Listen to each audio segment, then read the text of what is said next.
And we're live with our 234th episode of Absolute AppSec. I'm Ken Johnson at CK Tricky on social media, joined by my co-host, Seth Law, at Seth Law on social media. And in real life, Seth, say hi. Hey, everyone. Crap. Now I need to change it up. I dox myself every time I go online. That sucks, man. Anyway, welcome back to another episode. Excited to be here. There's been a bunch going on. There's a lot to talk about. Obviously, Slack channel is popping. Before we get into it, though, there's a couple of announcements. First up, this week on Friday, there will be an appy hour at CactusCon. Both Ken and I will be there. It will be sponsored by Redpoint Dry Run and Impart Security, who is also today our sponsor of the podcast. So Impart, did you know that 41% of organizations have recently experienced an API security incident? Despite this, API security continues to be deprioritized. Why? Reasons include security teams not having an easy way to take inventory of all their APIs, challenges involved with continuous API monitoring and testing, and lack of flexible firewall rules to enforce API security. With Impart Security's API security platform, security teams can finally have effective and pro-code friendly runtime protection that helps to proactively analyze, mitigate, and respond to ongoing API threats. Check out impart.security for more info. Or if you're going to CactusCon 2024 in Arizona, you can meet Impart's co-founder and CPO, Brian Joe, at our sponsored Absolute AppSec Appy Hour held this Friday, the 16th. Reach out to us to get the invite. So you can reach out to Impart, to me or Ken on Slack or on any of the social medias and get an invite for if you're going to be at CactusCon or if you're in the Phoenix area. You don't have to be a CactusCon attendee to come to the Appy Hour. So thanks to Impart for sponsoring today and for sponsoring the Happy Hour, being a part of the Absolute AppSec community. Otherwise, we'll get to trainings later as far as the training opportunities that are up and coming. Ken, anything else you wanted to highlight before we jump into some of these topics today? No, but Brian was on the podcast before, so you can check out his episode. I don't remember the number, but Brian Joe was on the podcast, so you can look that up on YouTube. Brian was on episode 213. So if you want to check out Brian, check out Impart Security, or have questions, they are in our Slack channel as well.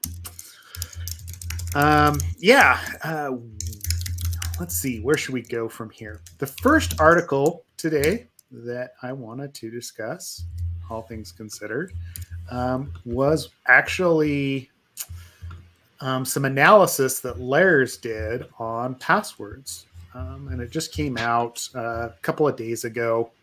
Let me drop it in here. Password analysis. This is mostly from password cracking rigs that they have, engagements that they do, red team engagements where they get password hashes, or they're doing password analysis for a specific corp or for a specific engagement. But it highlights the human nature of choosing passwords, I guess, is all I can say. I mean, Ken, did you get through this article? I did not. No, I apologize. Actually, because I spent so much time on the other one, the 21 page PDF. I did not get to this one yet. Okay. Yep. That's fine. That's fine. So, okay. So, I'm showing the screen here, like from their blog post. Go check it out.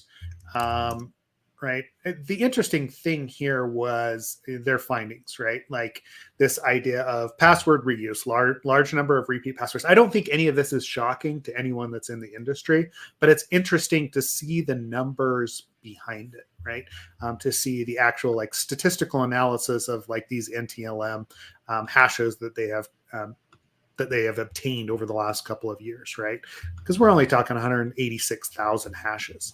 And most of those were, unique, where 31,000s were cracked, and so the analysis is not as much as say some of the analysis that you can run around the large data sets, like the large breach data sets. But what I would find as well, or what I would like go to here, is that this is more like corporate setting, right? Most of the breach data that's out there, it's a lot of consumer password behavior. This is more what we see in a corporation, in a company, like people that are supposed to be professionals, what they choose as their corporate passwords, as their logins. And we still run into these same things, like the password reuse, common weak passwords. And then there's industry patterns that start to emerge that are fairly interesting as well, or telling as well. So they step through, okay, this is their setup. You can go run the same, sorts of analysis if you have a number of password hashes.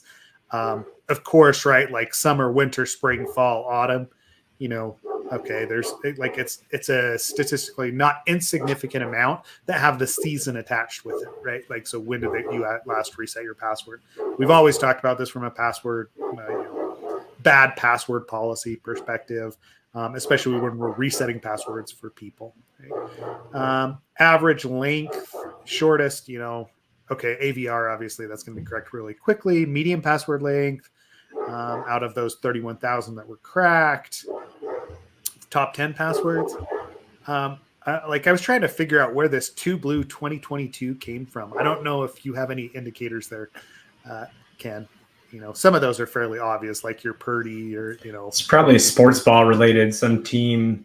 2Blue. Yeah, it could be, right? 2022. Did some blue team win something in 2022?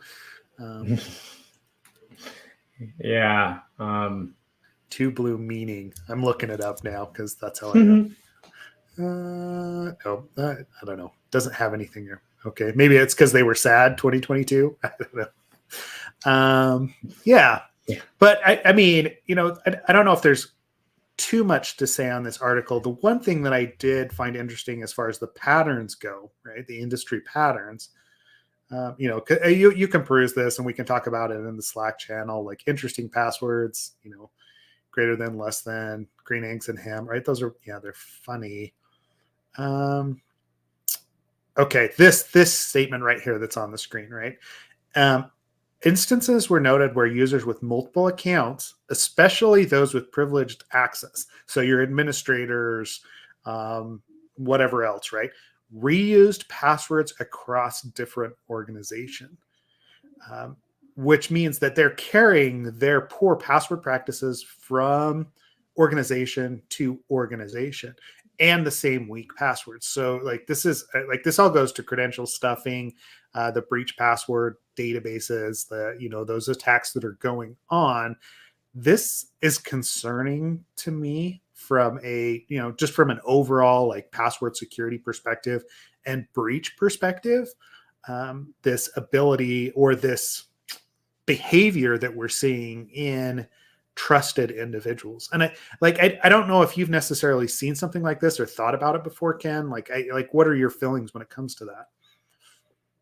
The idea is that, yeah, just to clarify, the idea is that like maybe we've got some folks with, because it says elevated access, so maybe like some system admins who reuse, even when changing organizations, reuse, or is it just using the so weak passwords versus reusing an act? But it wouldn't surprise me if there was reuse of passwords, just because like I mean, you get your favorite little password and reuse it.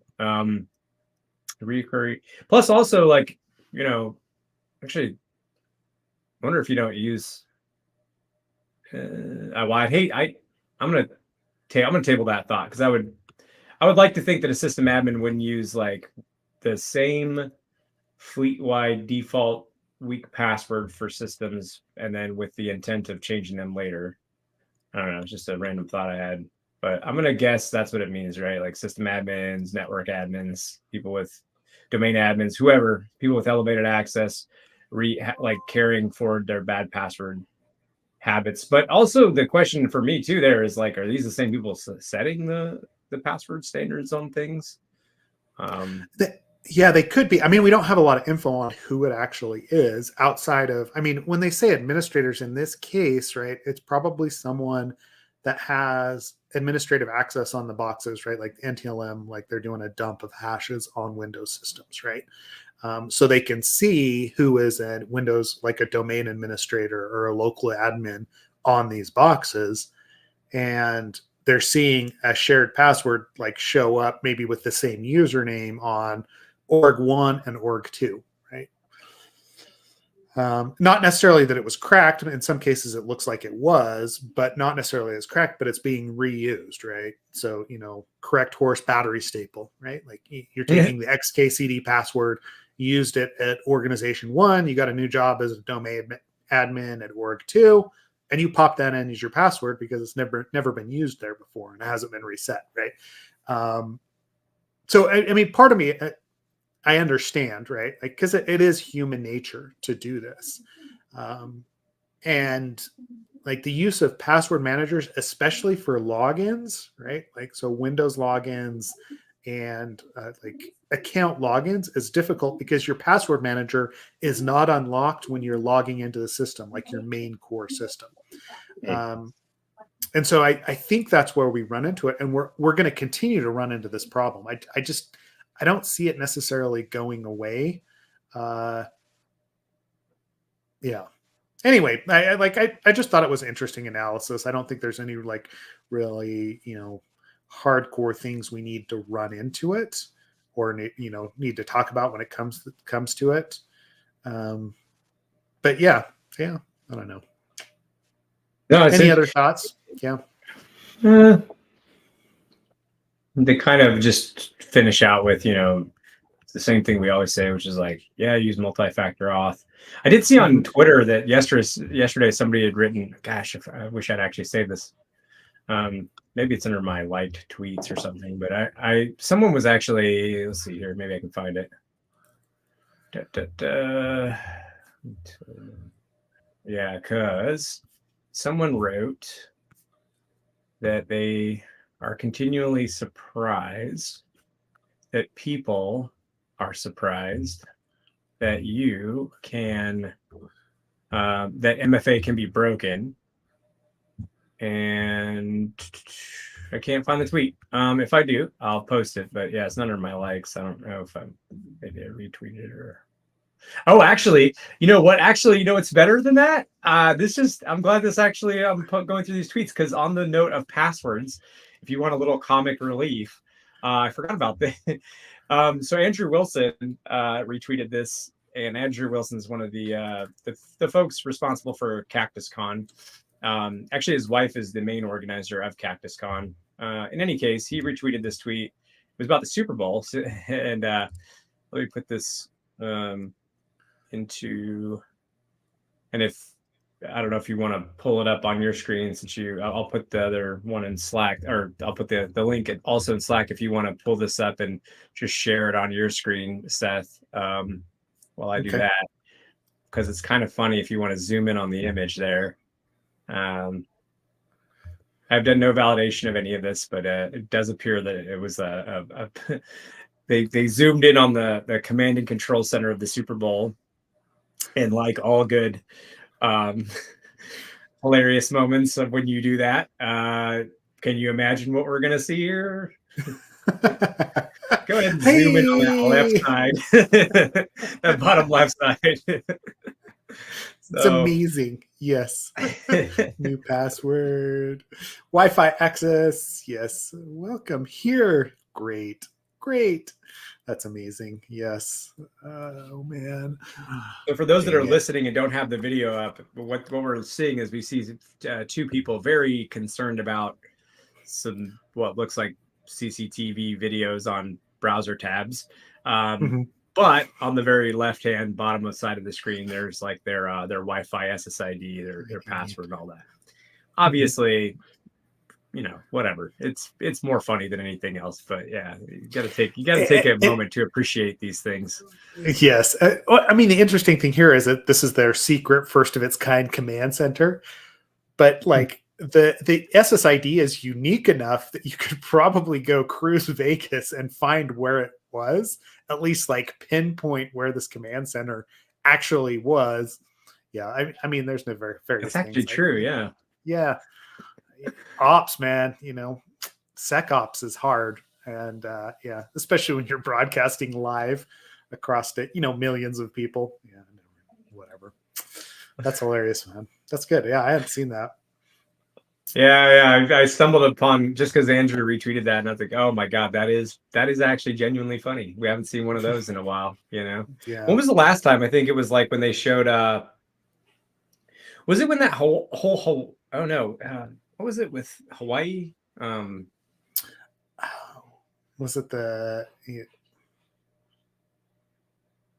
you talking about like when they like I think when they tried to do a story about how, like, how the alert system was set off or whatever. Yeah, but I think they did a follow-up video. The details are a little fuzzy. I feel like they did a follow-up video about that whole situation, but they zoomed in on like another command and control center for those alerts, and it was like they put in like system passwords and usernames on the screen, or it was on a sticky. I can't remember anymore. Anyways, we talked about it on a podcast years ago when that happened. Sure, yeah, I'm sure we did. Yes. Well, that's good. Cool. Well, maybe let's dive into. Should we dive into the Git leaks or Git whatever it is? Not Git leak. Is that what it was? GitClear. Oh, GitClear's. You want to dive into that report? I mean, there's a lot of meat to that. I mean, we can always talk cranky sec, right? If you want to. Yeah, I'm happy to dive in a little bit, but very cursory review, because it was like, something like 24 pages. So just to give a summary for everybody, the title of this is coding, and I think I put it in both channels. Yeah, I did. Okay.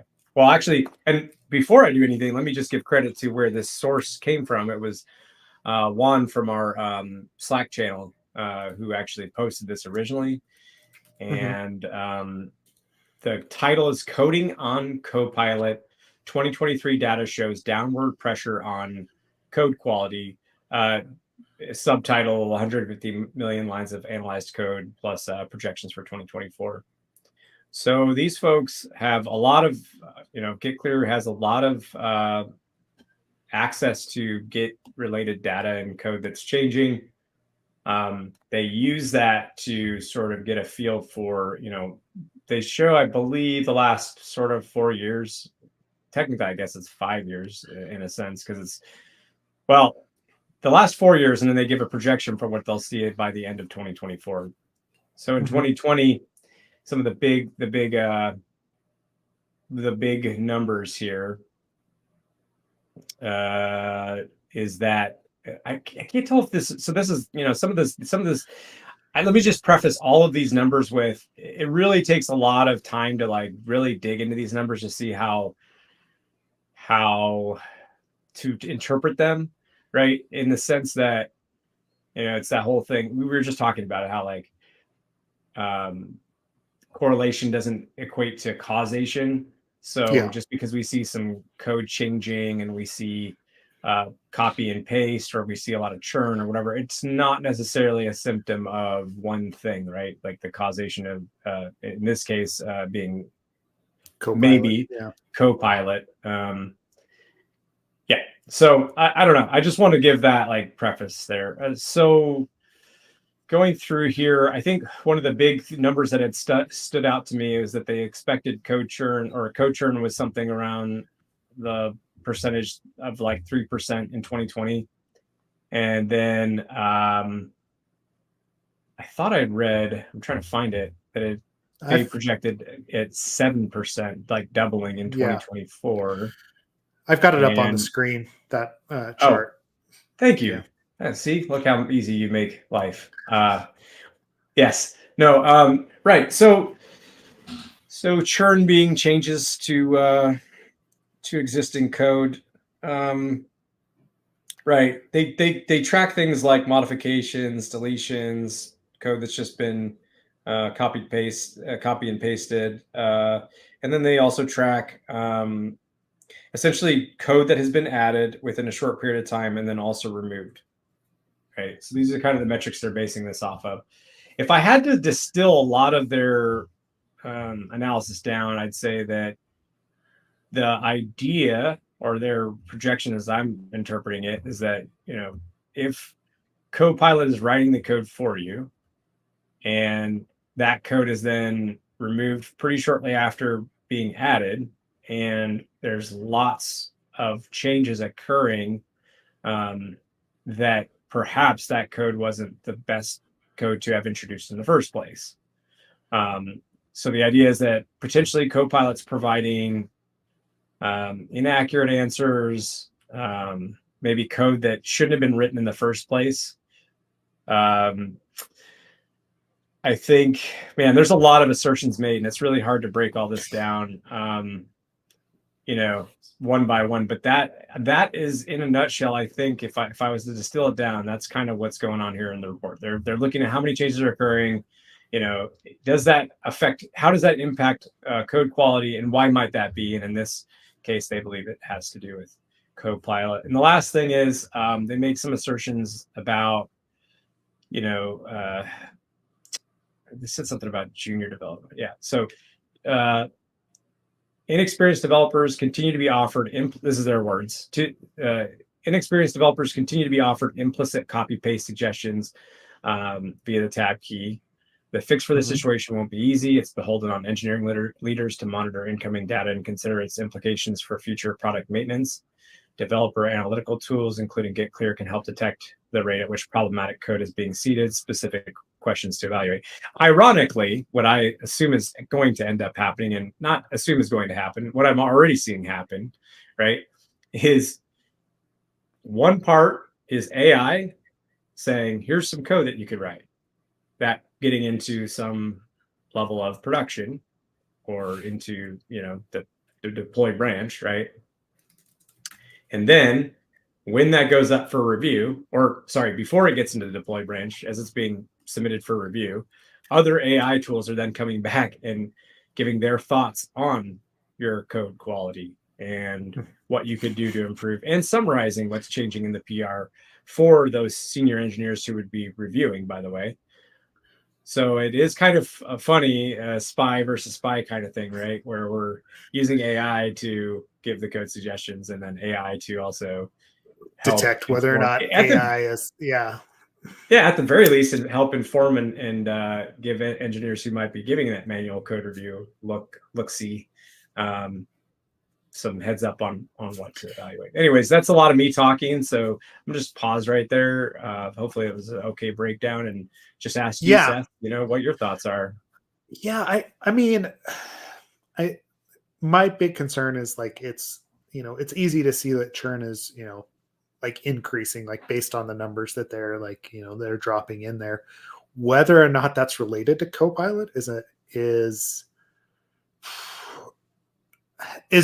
I'm with you. Is what I'm saying. Is like, I have a hard time attributing that to Copilot specifically, especially since my own experience with Copilot has been more of, it hasn't necessarily been churn. It's been like all within the IDE itself, right? Like I don't have a tendency, and maybe that's just like a maturity thing, and that's, hey, I'm not going to post code that is written specifically like by Copilot without testing it locally first, right? Like that feels like a natural like process to me. And then on top of that, we've already seen problems with AI detecting LLM generated content, right? Like anyone who's, attempted to do that, or we've seen it in like the college essay space or whatever it is, like, cheat detection space, that the AI is it's not great at detecting what is actually generated by AI or by LLMs. It's just not, right? Like, it's difficult to do. And if we're depending on another AI system to do that, like, it's going to be about as accurate as it is in that space, because it's all just generated creative content. It's not necessarily something that's got an easy like flag in it that it's, hey, I was generated by, GitHub Copilot, right? And so I basically, what I think I'm coming down to is take it with a grain of salt. yes, like their projections are pretty wild when it comes down to it. Like, oh, all this code's going to be generated by GitHub Copilot, and it's going to make things worse for senior developers or developers in general. When on the flip side, my feeling is most developers and senior developers are using Copilot and are seeing efficiencies gained, and are using it in an inherently assistive fashion, I guess. I don't know. Like, does that make sense? Yeah, I mean, honestly, my experience, because you asked a question in Slack about like how many people are using Copilot, and I will be reading to see what people say. I use Copilot. I mean, it was probably almost 12:30 in the morning last night, or this morning. Yeah, whatever, however you want to say it. And I was writing code, and Copilot recommended something on something I was working on, and because I had turned it on for that, and I was like, well, first of all, it broke my code, and secondly, I was looking at it, I was like, this is absolute nonsense. Most of the time, it's okay, right? Most of the time, it's okay. But yeah, I mean, like, it's not. I guess what I'm trying to say is like, there's probably something to the fact that like an inexperienced developer is not necessarily. It's good and bad, like I have so many thoughts there because like let me just take you back to where I began with programming for just a real quick second, and then we can juxtapose that against the pros and cons of being an inexperienced developer using Copilot. But when I first started programming,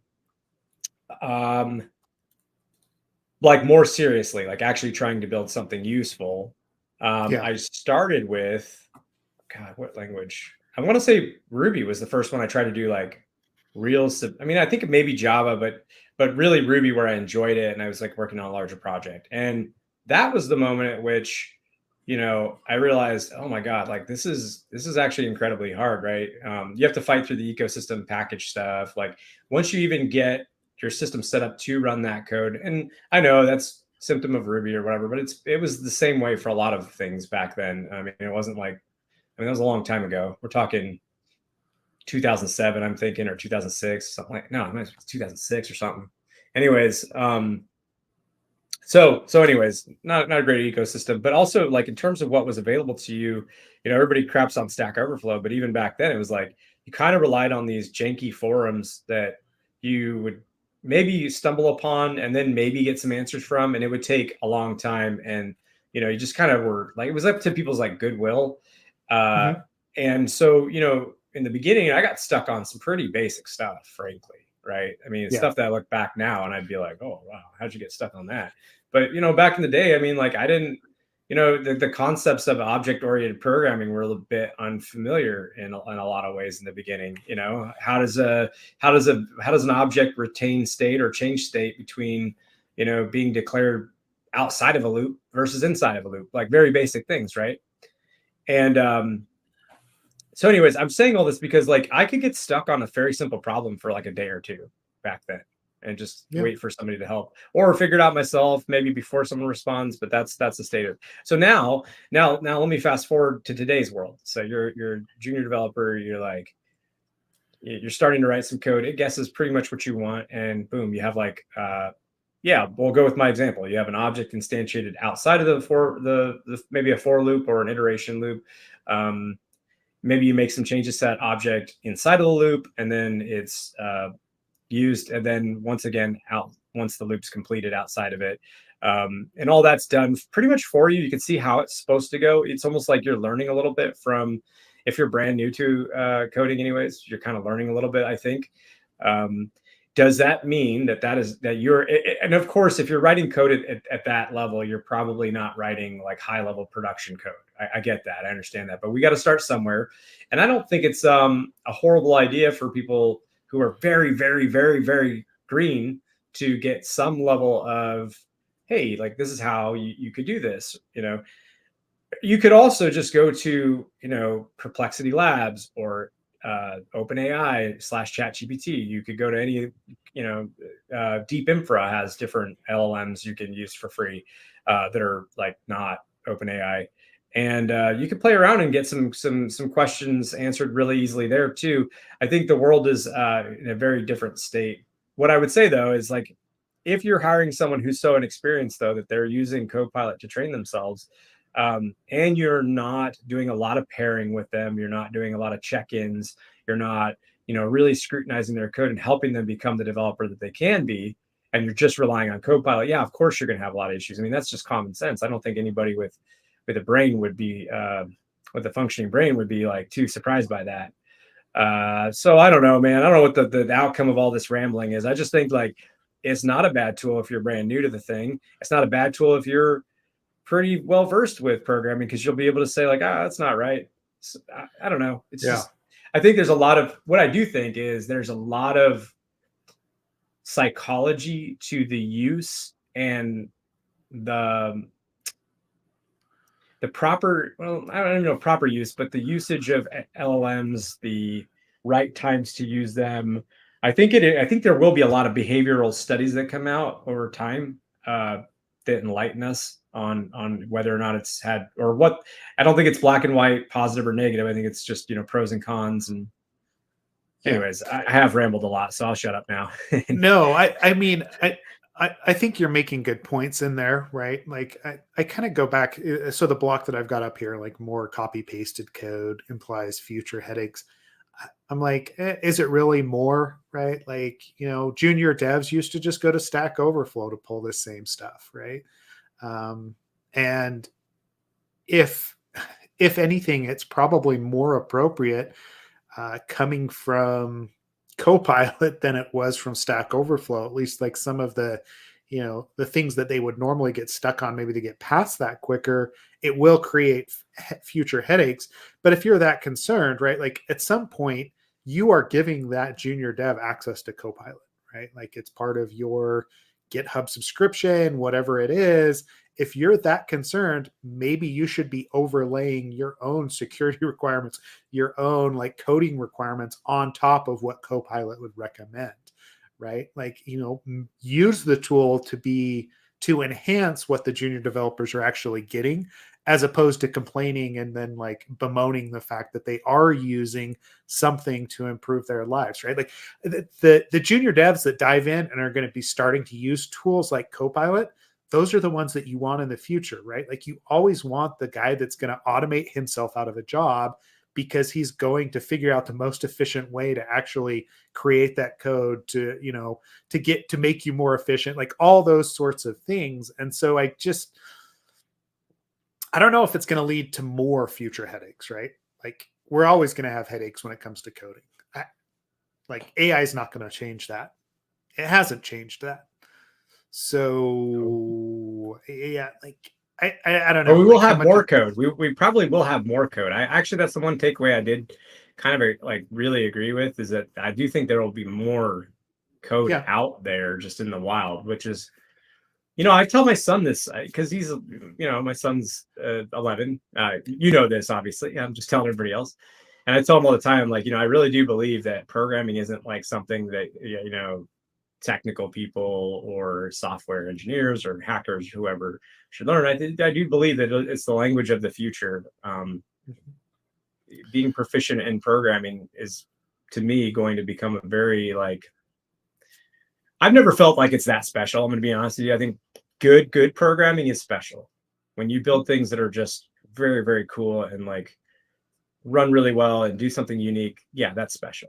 But on the whole, most of us are just writing software, It's utility. It's not, it's utility. Exactly. It's like saying, because I have this bucket of tools right here, right? It's like saying, well, I'm not, hey, listen, I'm not a repair person, so I can't go, patch some drywall, or I can't, I don't know, change out some ceiling fans or whatever. It's like, no, of course you can. You can do that. So I don't feel like programming is that special to the point where, it's a thing that most people couldn't just learn as like a fundamental skill. I'm not saying be great at it. I'm saying just learn it and make some use out of it. So then with LLMs, kind of supercharging everything. Yeah, I definitely think there's gonna be a lot more code out there. Yeah. And I will say this about my learnings with LLMs. Yeah, they're not. I mean, it feels so because one of the things too is like that they'll over. I think there was an assertion too that like over time, uh, the actual LLMs perform worse. They're training on because I've heard this argument a lot, which is not really that crazy when you hear it. Which is, you know, LLMs get trained on the world's data. If the world's data is being built by AI, then it's a kind of a Yeah, it's circular a sort of feedback loop. Yep. right. So that actually makes a lot of sense to me Mhm. in a sense for sure. Well, But I it's mean, not magic. It is very so very easy. Not easy to understand, but once you kind of understand the probabilistic nature of LLMs and you start to understand like where's their value and like how to use them and really what discrete tasks to use them for, things get quite a bit clearer when you throw like large problem sets and you're kind of figuring it out, and it does seem a bit magical in the beginning. And after a while, it just becomes, you said utility, right? Like, yeah, it's just a utility like anything else. yeah, yeah. And I mean, it doesn't take away from those that are like so talented at it that it is it does become somewhat of an art form, right? Um, naturally assumed. I Ken know. was going to say most of us are going to write shit code. I'm gonna put that on it because I literally LOL that on that one. So yeah, usually I mean most of us do write shit code. It's fine. Yeah, yeah. I like that the entry to barrier for programming has been, yeah, exactly, lowering. I do. I think it's only a net win for us. Obviously, from an AppSec perspective, it's great. From a business perspective. From a business perspective, yes. Well, and like I've gone back and forth. Like I posted you some code snippets yesterday, right? Like on a recent assessment that we were doing, Oh, I didn't get to see. and Yeah, I saw. I didn't check. Yeah. uh, and it was so basically it's kind of a combo mass assignment slash lack of authorization, like failed authorization checks, right, that go into this. The ability to escalate your privileges within this application, and what it came down to, and again, this goes back to like, oh, we're just like Ugh. utilizing patterns and not necessarily understanding what the patterns are. Um, but it was a whole bunch of like and statements of like, oh, That's is the user's role this, is it ugh. this, oh, but what if they're this or what if they're this, and it's like this stringed long like ands and or statements. And what it came down to was, oh, I'm able to change my own role because my ID matches up with my ID in the database, right? Like, and as long as that was true, it didn't matter what all the rest of the rules were because of the way that it had been structured. And yeah, I'm going to do a blog post on it at some point, right? Because it was fascinating to talk to the developers and see, and the way that they had gone about it was they're like, oh, well, I'm going to do this one check. All right, well, I'll and it with this other check, and I'll and it with this other check, and I'll and it with this other check, not realizing that they were like just negating themselves over and over, right? Like it was just this, yeah, and This is I don't yeah, want to pump up my own product. That's not why I'm saying this. I am saying if you've ever read our contextual security analysis and seen the slide factors, one of them is literally if it's an authorization related mechanism or authentication and has overly well, we consider it brittle, but it's overly long um, operators like this and case statements like this. Because the second I pulled it up, when you mentioned it, immediately I was like, oh God, yeah, you see like exactly this. This is what ticks me off is like, you can't have like, if the role not equals this and or this and that and think that that just drives me nuts. It just drives me nuts. It's a clearest sign for where there's going to be an authorization or no, authentication related I know, flaw. I It's the know. easiest And that metric was you have for it like, you, is you don't even need, you complexity, could yeah. just parse through code. Yeah, have LLMs iterate over through, or use, even you don't even need to use an LLM. There's plenty of complexity tools out there for command line. Run that and then cross-reference if any of that has to do with authorization, and boom, you're probably going to find a really bad authorization flaw almost every time. It's Well, no, it's and that this was it. predictable. Like this, so okay, so I did like info gathering, like really quickly. It's not a very large application, right? Like we're like, okay, Crocs and socks, authorization, authentication, auditing, right? Like, okay, so I pull up like the login, and the, like, this was the authorization on like the, sign up. New account creation, right? Like, somebody's creating a new account, putting a user in, and I find this statement. The instant that I saw like this complexity, I was like, nope, this is going to be it. It was honestly within 20 minutes of seeing it, I had a fully working exploit, and I had become like basically a super administrator on the site, right? Like, it was that quickly. And and that's not necessarily to toot my own horn, because it was like I had access to this code, and it's very easy to see when those sorts of failures. And again, like, it goes back, we talk about the gut checks that we have, or the gut instincts.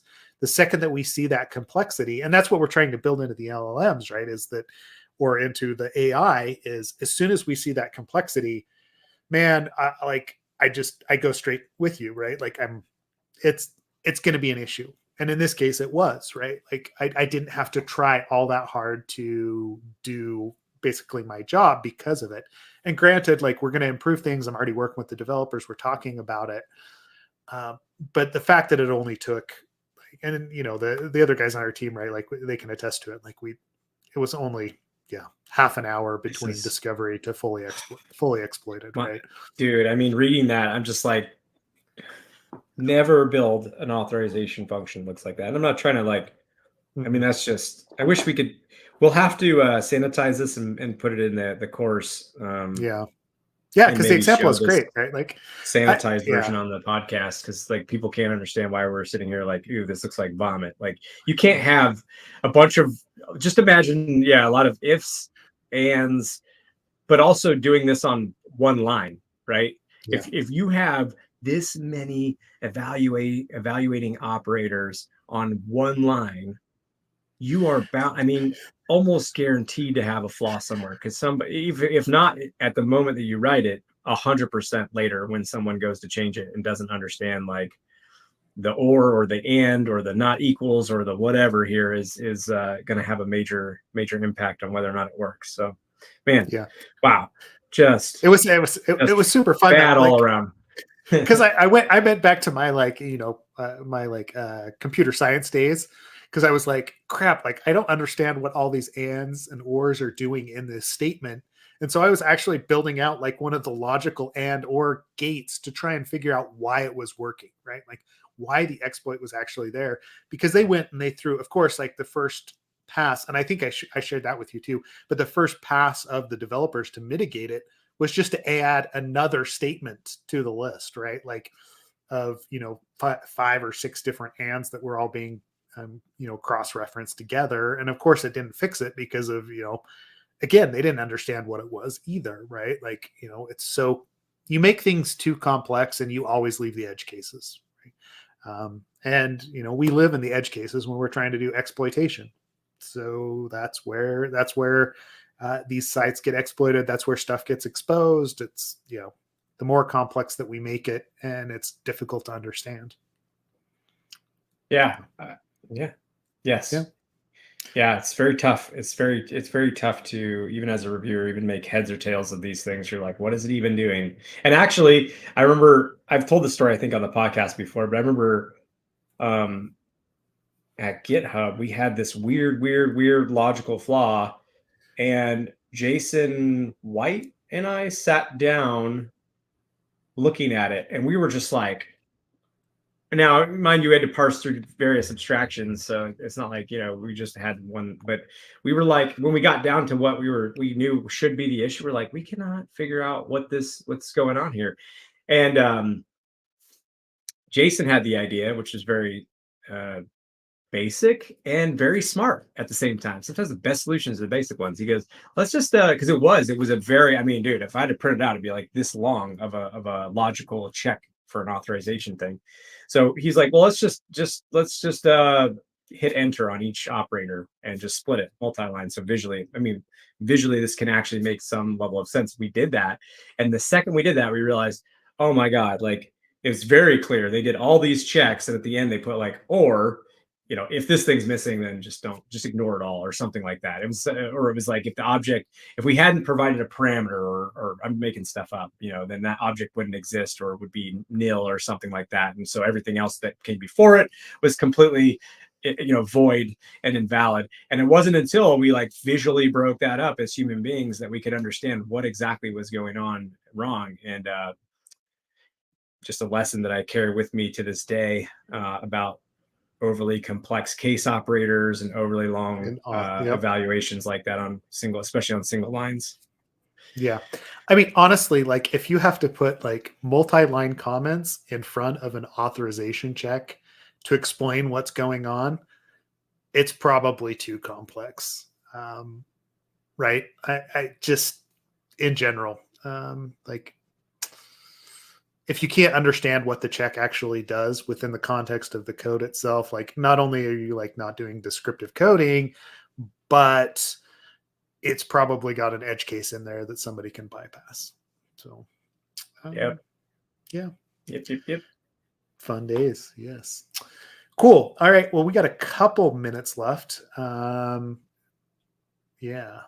Are you done talking about Copilot? You have anything else there you want to bring up? I know people are, jumping in on whether or not they actually use it. I think there's a fair number of us that do, though, that are in Slack. Let's go over to see what people said here with that, because I am curious what other people's thoughts are. I know my developers have given me feedback on the things we are allowed to use with it. That it's actually visually distracting. I think I've said this before. It's actually one of their biggest complaints is just that it's kind of like it's so in your face that. And I actually experience this too occasionally where, it's like I'm trying to write code and it's just filling up my IDE with so much noise. Actually, in that GitClear article, that was another thing I actually agree with. They said, or that they mentioned, is that, it's a lot because you've got these Copilot suggestions, but you also have, if you're using, and I don't know, like, IntelliJ all that well, but I guess if you're using that, it gives you, just like every other IDE, it's got plugins that has like things that it recommends. So what you end up with, and I have seen this with VS Code as well, where I've got multiple things trying to overlay, like, here's what GitLens said where this came from, and here's where Git or Copilot's saying to do this, and maybe there's another like for some of my Python stuff, I've got this Python parser thing that gives me, notifications as well. So I end up like literally not being able to write code because my IDE is so jumbled up with shit. So I actually saw that in the article and chuckled because I'm like, yeah, I've definitely experienced that myself. Yeah. Well, and I wonder, I mean, part of it too, right? Like sometimes like it'll recommend things and then I like start to question, wait, what is it that I was actually doing here? Right. Like, and it can take you out of your flow. As far as like programming and what you're trying to actually create, because it has an idea of what would come next, right? And so I pretty regularly hit escape, or I'm ignoring like what is coming out of Copilot. And I could see where a junior developer would get sidetracked pretty easily to using what Copilot suggests as opposed to actually writing their own code. What the dude? Oh, what's wrong? What? Hold on. Am I mixing things up? Because I just saw the Visual Studio for Mac will no longer be supported after August 31st, 2024. Because sorry, I should back up. I saw the message in Slack from Brandon. I believe that's the correct name. About so VS for Mac is end of life killed. I saw that and I was like, what? And so I didn't realize that that's interesting. I've never used IntelliJ Visual much. Studio. Sorry, I know it's probably very like weird for people that are just listening and aren't watching Slack. And so you can ignore me. This has actually caught me off guard a little bit. I didn't know that was happening. Visual Studio for Mac is scheduled for retirement by August 31st, 2024, in accordance with Microsoft's Visual Studio for Mac and continues to be sorted until sourcing. Interesting. Okay. Yeah. I was just curious about that. But so, anyways, it seems like everybody else on that thread was mentioning IntelliJ and, IntelliJ, using that as an alternative to. As an alternative. I mean, Yeah. Visual Studio, though, but that doesn't mean VS Code, right? That just No, it's the same. Yeah, it's not the it's just the same. full Visual Studio. Yeah. Which Yeah, I I just mean, didn't know about honestly, that. I'm not overly. Yeah, I don't know. Like I've used Visual Studio on Mac in the past, but I have like it's not the same, right? Like so yeah, whatever, right? Like I guess for the people that are programming on the Mac, yeah, whatever. Cool. Secretly still work for GitHub. It's funny. Yeah. Probably in my heart, I do. I still love GitHub.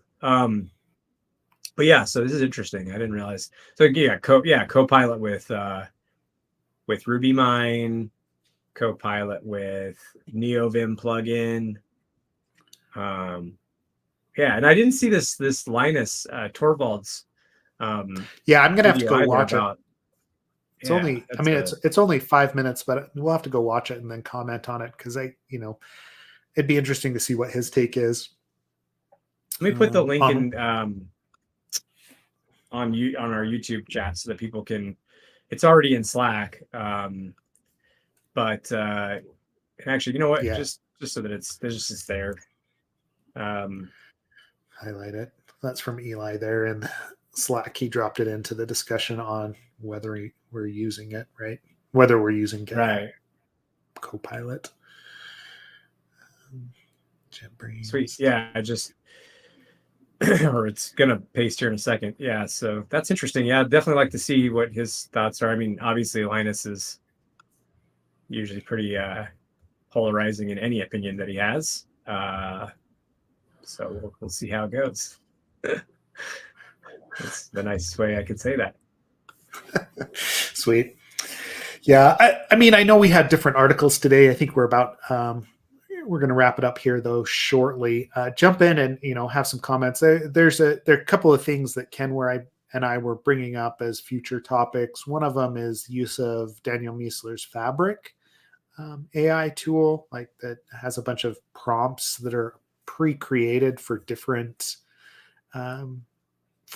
purposes. I wanted to play with it first, though, before we commented too much on it. Maybe we'll demo that one as it's coming up. There's also the articles from Cranky Sec. If you haven't seen those, they've been flying around all the different, InfoSec, Slack, what's and the Discord channels. Can you break me? Because like actually, real quick, do you mind giving a cliff notes on the Cranky Sec stuff? Like, is this just a person who's like, I'm just like, I'm tired of stupid CISOs or something like that? Did we talk about it on the last episode? I can't really remember. Not really. I think it came up, or it was one of the items that was on our list, right? But I think we spent more time talking about I'm not a pen tester, and you might not want to be one either. Which, if as well, there is a part 2 there. It's been discussed in the Slack channel a fair bit. Eric Cabetas had some comments on it as well, but you should go read that one. Cranky Sec to me feels like somebody that's been in the industry that's fairly jaded as far as like working as an individual contributor for different organizations, and has a realistic take on what they're seeing in various places, right? Like the way that people are actually implementing security or pretending to implement security in organizations where, hey, we don't necessarily, like, they pay lip service to it, but they don't actually secure things, right? And so it's it's kind of a nihilistic take on, man, everything's the worst, but it's entertaining if you're in one of those positions, right? Because we all need support. We need to be able to vent about what we're seeing and what actually is not being done. And so it's not I don't think it's a bad thing, because it's spurring an actual conversation about what actual security is in organizations. But it has like a very like kind of nihilistic bent to it, right? Like similar to what we get when we start talking about things with Stefan, right? Like with logical, at times it just, it descends into everything's the worst, and what can we actually do to change it? But it's entertaining, right? Like that's why, like, it's kind of like an anonymous entertainment value that comes out of that. I guess I will be say this.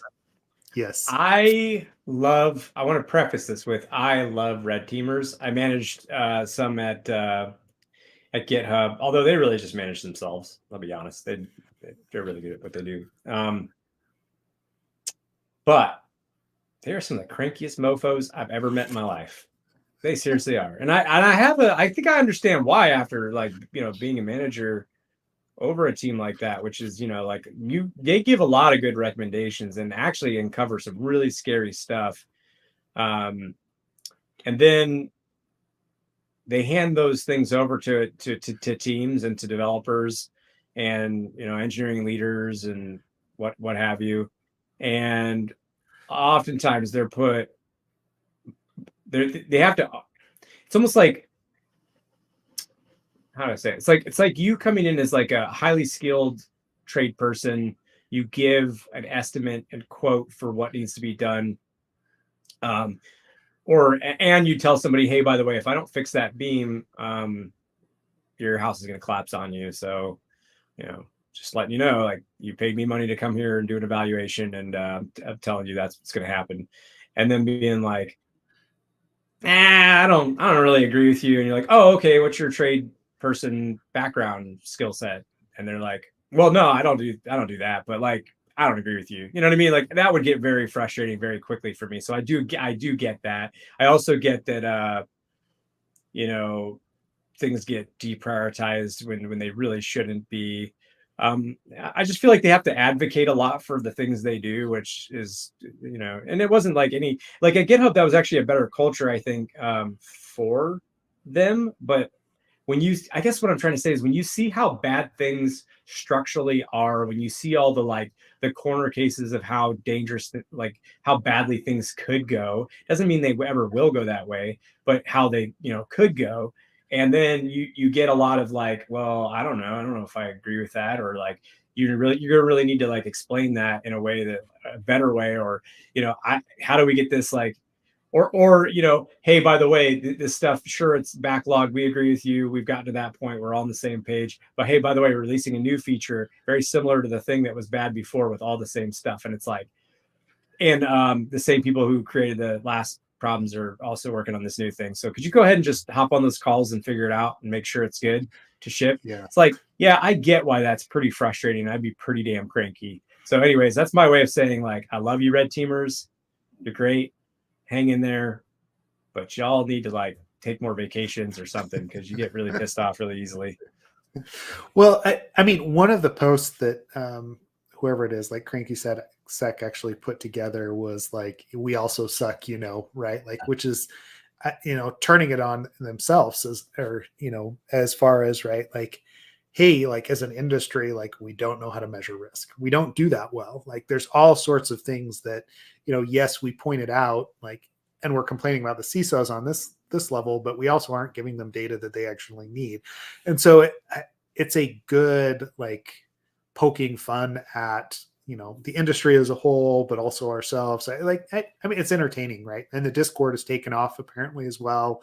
I know, I think it was Larry or somebody like that on our Slack channel was saying they had jumped into it, and it's kind of a crazy place. So yeah, I mean, take it all with a grain of salt, right? Like, when it comes down to it, it's not that deep, right?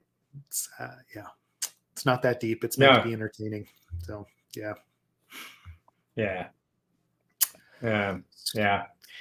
Anyways, good. Hang in there. All of this is said with love. I think ultimately, if you can't find a little laughter and humor in the security industry as a whole, or life, it's going to be really hard to function. It's a lot of like, there's a lot of things to have fun with. And guess what? I can't wait till the summer when we all get to hang out in Vegas and yes, complain about it or laugh about it, or whatever you want to do. Whatever it is. Yep. But if you are going to be in Phoenix this week, come complain about it there, right? I'd love to see you. We have the invite link. We will drop it in again. Please RSVP and show up. We are giving away some Crocs and some socks at the event because apparently that's what we do now, right? So yes, I am finally getting some dope swag. Yes, exactly. So come check that out. Seth and I may take years to come to make something happen we said we're going to do, but we do eventually do it. We do eventually get there. Sweet. Cool. All right. Well, thanks everybody for joining today. We'll catch you all online, and yeah, see you then. Thank you.